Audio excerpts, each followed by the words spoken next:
looking for clarity. I'm looking for conciseness. I'm looking for students to be able to justify the claims that they've made. So it's not necessarily about, is it right or wrong, but how have you come to the conclusion that you've come to? Where have you got this information from?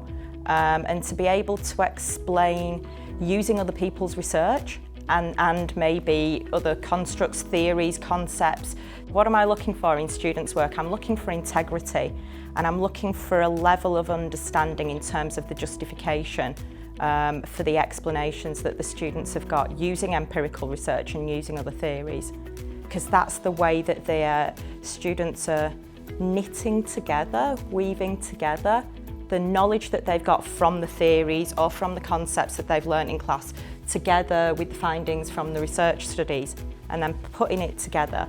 What I'm looking for in students' writing is structure. So what I want at the beginning of a paper would be some sort of review of what has been done in the past. And that will also include pointing out the gaps, which would be a little bit of the critical application. But done in quite a concise manner.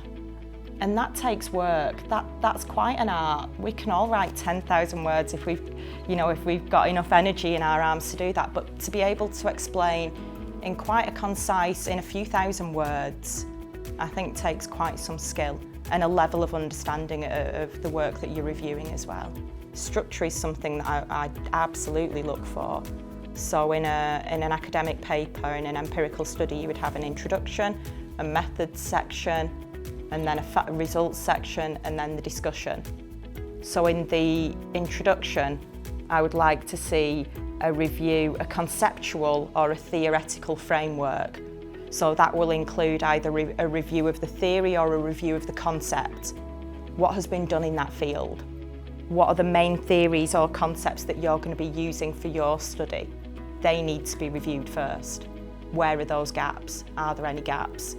You might need to talk a little bit about the social context as well before you then go on to talk about your study.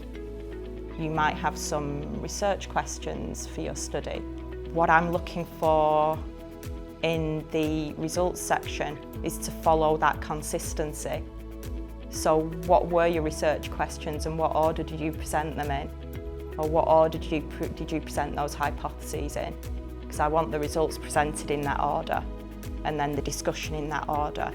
And I don't just mean for me as a teacher, but I think for the reader to have that flow. It has a logic that you understand a little bit more, the pattern of the paper, and it becomes a little bit easier for people to read. Even somebody who's not that much of an expert in the area, I think, could follow. And I think structure, if you're reading a book, you need structure. You can't just have chapters in any order.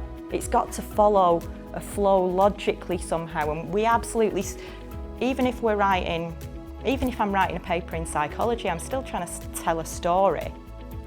So yeah, and that's what I want students to do, to tell a story with the work that they've done as well, yeah.